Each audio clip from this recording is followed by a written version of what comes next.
Hey there, fellow marketers, Professor Wolters here, and today we're here in El Salvador to continue our discussion on macro environmental factors and how businesses really have to see these things so they can adjust to it to be a success in the future. And the topic we're going to talk about today are demographics. So if you're thinking about demographics, this is basically how society and how groups can be divided up. So you might look at it in terms of age, right? Or you might look at it in terms of life cycle, where people are in their lives. You might look at income. You might look at religion, which kind of crosses over the culture thing as well. And you'll see in these macro factors, sometimes things cross over in different ways, but you're kind of looking at it in terms of when you click through the TV and you're going through the cable channels, you ever notice that when you watch CNBC or MSNBC, there's a lot of things about erectile dysfunction. Why? Well, because it's mostly males over the age of 50 that have money to pay for these things. That's what they're looking for. The demographic we're targeting is males with the money to pay for this that probably are having a little issue going on. Hey, that's going to work. But then when you switch it over to Cartoon Network, they've got, hey, Barbie's newest toys or the new G.I. Joe or Transformers are out.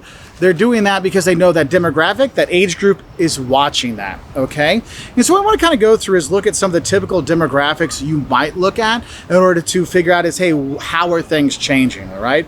So if we look at something basic like age, now you have your generations that go through here, but so we look at back in the early 40s, there wasn't a lot of babies being born. Why? Because a high percentage of the male population was out at the war. So there was nobody there to make babies with the other people to make babies, right? And so you think about that and go, right, that's true. But then what happened after that? 1945, war is over. Guess what? Baby boom! Babies start flying out all over the place. And so you have the hugest increase in the number of births in the US or around the world ever in human history. So what does that mean? Well, it means we got to have more diapers, right? Right away, it's more diapers in 1945, through 1960 or whatever. But also, what else does that mean? That means, we need some more schools. We need more preschools. And then we need more kindergartens. And we need more elementary schools. We need more high schools. We need more colleges. How many of you, if you're watching this from the US, went to a high school that was built in the 60s or 70s? That's straight from the baby boom. We have to adjust to that. And now that the boomers are getting to retirement age, what does that mean? We need more retirement homes. We need more cancer centers, all this kind of stuff. We follow that through. And so businesses can take advantage of that. If we see there's a lot of people that are getting older, well, what's one thing older people don't want to do? Get older. So what do? I don't want glasses. I want LASIK. I want contact lenses so I look younger. I want hair club for men so I don't look as bald, or I can paint my beard so it doesn't look as salty. There's a little pepper and a little salt in there, things like that. And so we see companies have taken advantage of this changing demographic, okay? And for different countries, there's different demographics you think about. If you're looking at Japan, very low birth rate, what does that mean, all right? And so other countries, very high birth rate, what does that mean? We have to figure these things out, okay? Because there really are a lot of demographic factors you have to kind of go into.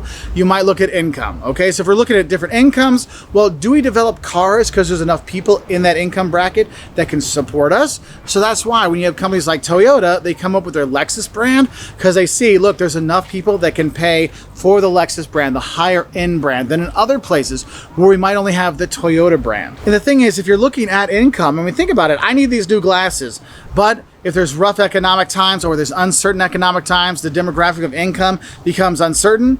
Am I going to go buy new glasses? No, I'm going to be okay right here until I know my income is going to be stable, right? So that might influence things as well. Now, another thing you might look at in terms of demographics is education. If we see we have a high level of education, well, maybe that determines how we advertise to a certain demographic, right? The thing is, if you're going to a place that doesn't have the, let's say, financial background, they don't understand the importance of what banking can do for them or retirement planning can do for them, well, you know what? Maybe what we need to do is focus on different things. Think about it. When you're in your 40s, you're like, yeah, I really need to think about life insurance and retirement. But when you're 20, do you care about retirement? Do you care about, your insurance plans? Of course not. And so we see that kind of demographic, the age kind of thing goes in there. But also if you look at education, people are thinking, hey, if I want to target people with a higher education because they're the ones more likely to buy my product because I can tell them the importance of saving, how do I adjust to that? What do I need to do to get them, okay? And the thing is, when you're looking at demographics, you can look at so many different things. You might look at it in terms of gender, male, female, non-binary, all this kind of stuff. You're going to be looking at as how do I tailor towards them? How do I tailor towards them to that demographic, right? And so we see, hey, this is what we need to do here, this is what we need to do there, and we do that, all right, to kind of get those segments, those demographics. You might look at race, you might look at sexual orientation, you could look at marital status, because there's a lot of different things out there when we're looking at demographics, okay?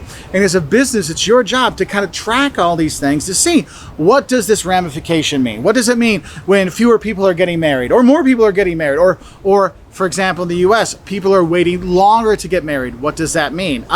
That means it's not their mom and dad paying for the wedding, it's them paying for the wedding themselves, and therefore, what does that mean? Most likely a destination wedding. They might not spend as much, but they might go somewhere to bring their other friends to have a party instead of a celebration, like when you're 20-something getting married. When you're 40 getting married, it's like, hey, let's go drink some and have a good time. You know, it's a different kind of way you deal with things. And so you want to kind of look at that. So I hope this helps you understand a little bit of that macro factor of demographics and how you as a business really have to kind of see how demographics are changing and what do we need to do to adjust to that, to take advantage of it so our business can thrive. Anyway, I wish you all the best. If you want to learn more about those macro factors, we got tons of videos out there, okay? So go back to ProfessorWolters.com and look for this topic, and you have a bunch there. Bye.